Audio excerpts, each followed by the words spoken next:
Good morning, everyone. Welcome, everyone, to another new day.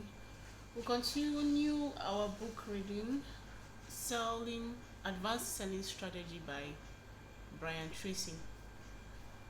And today we'll be starting on a new chapter, chapter 4, which says the heart of the sales. The heart of the sales.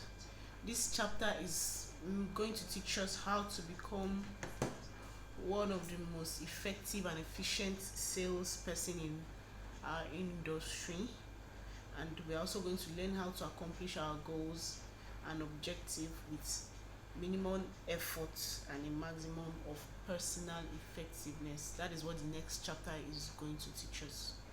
So we're going to start from chapter 4, and the topic of chapter 4 says the heart of the sale. So what is selling? In its simplest terms, selling is the process of persuading a person that your product or service is of greater value to him than the price you are asking for it. Our market society is based on the principles of freedom of choice and mutual benefit.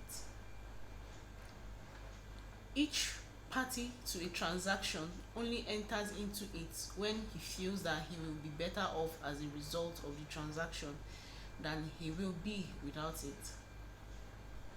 In a free market, the customer always has three options with any purchase decision. First, the customer can buy your product or service. Second, the customer can buy the product or service from someone else. Third, the customer can decide to buy nothing at all or something else completely different. For the customer to buy your particular product or service, he or she must be convinced not only that it is the best choice of product or service available, but also that there is no better way for him to spend the equivalent sum of money that it costs. Your job as a salesperson is to convince the customer that these conditions exist, and then to elicit a commitment from him to take action on your offer. The field of professional selling has changed dramatically since World War II. In a way, selling methodologies are merely response to customers' requirements. At one time, customers were relatively unsophisticated and poorly informed about their choices. Salespeople catered to these customers with carefully planned and memorized sales presentation, loads of enthusiasm, and a bag full of techniques designed to overcome resistance and get the order at virtually any cost. But the customer of the 1950s has matured into the customers of the 1990s. Customers are now more intelligent and knowledgeable than ever before. They are experienced buyers, and they have interacted with hundreds of salespeople.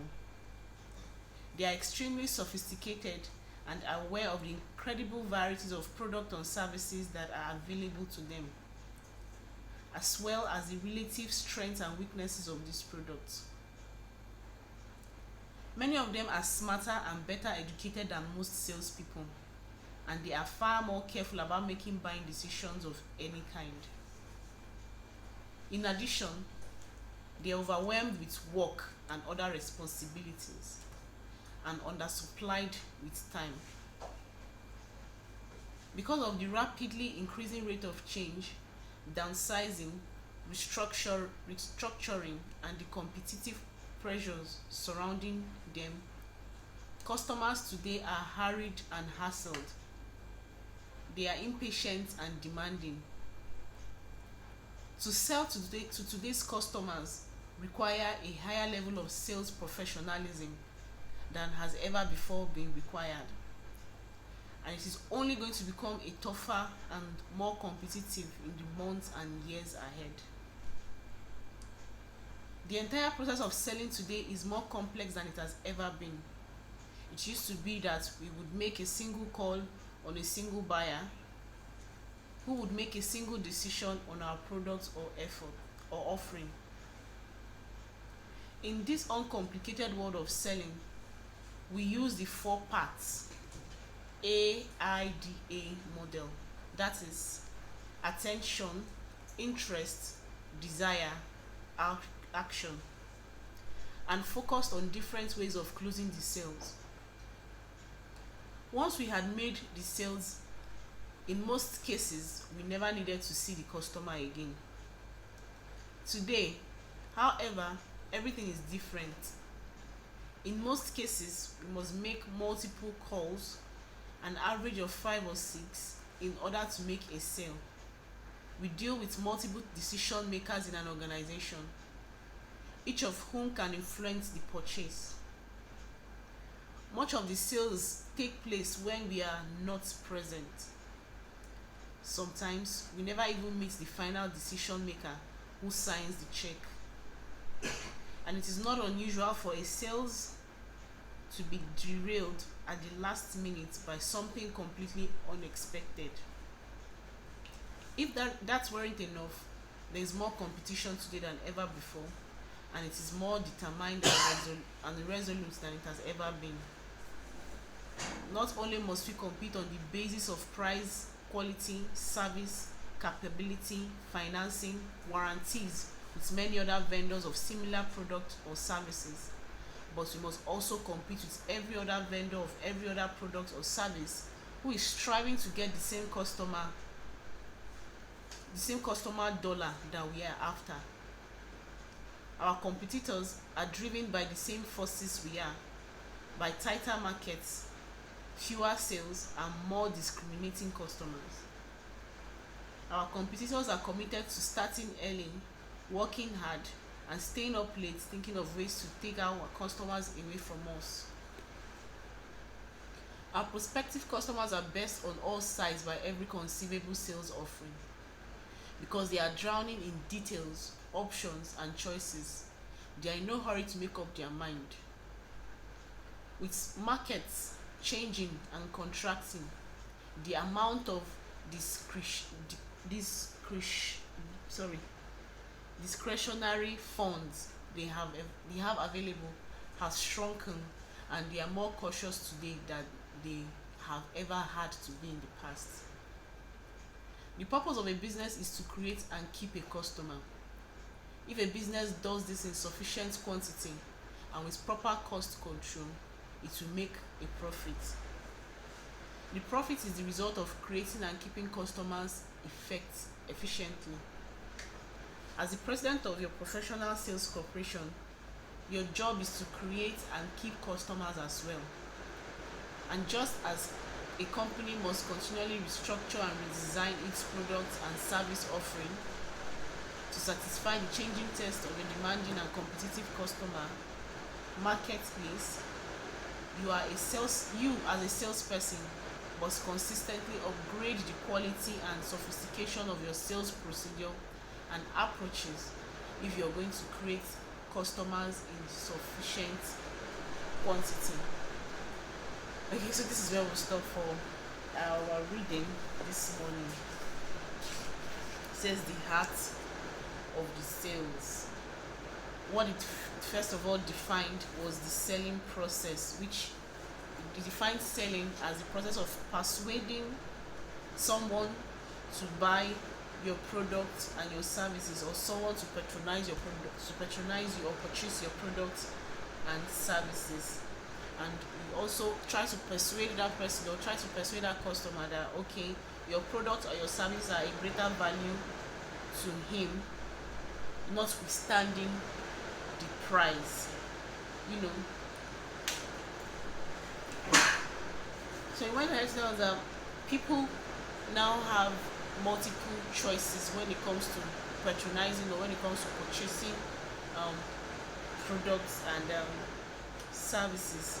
So it is left for you as a sales professional or as a sales person to be able to persuade or to be able to convince your prospect or your customer that your products are actually of greater value.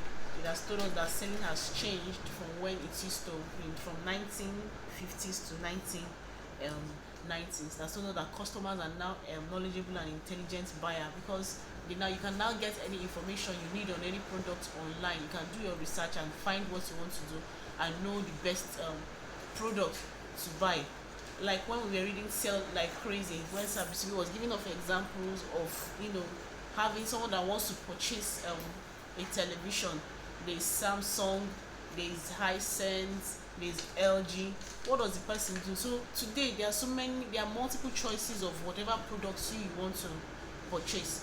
So customers are now knowledgeable and they are now intelligent on what they want to buy. What they do is to do their research, know about it, make their budget, and they go for what they want. So it is left for you as a salesperson to create more customers. And in the process of creating more customers, look for ways and strategies of keeping these customers.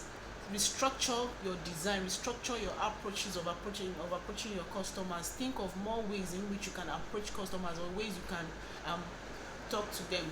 When we are reading them Sell Like Crazy, Subi gave us very vivid examples of how to do all these things. First of all, you have to educate your customers. Secondly, you look at them, you take care of your customers like a doctor that is prescribing drugs for his patient. Prescribe what kind of products will be better for them. And you have to know, and most importantly, you have to know your audience, know the kind of people you're looking for, know the kind of market you're going into, what kind of people want to use your products, which was the most important thing we stated clearly in terms of getting new customers and also retaining new customers.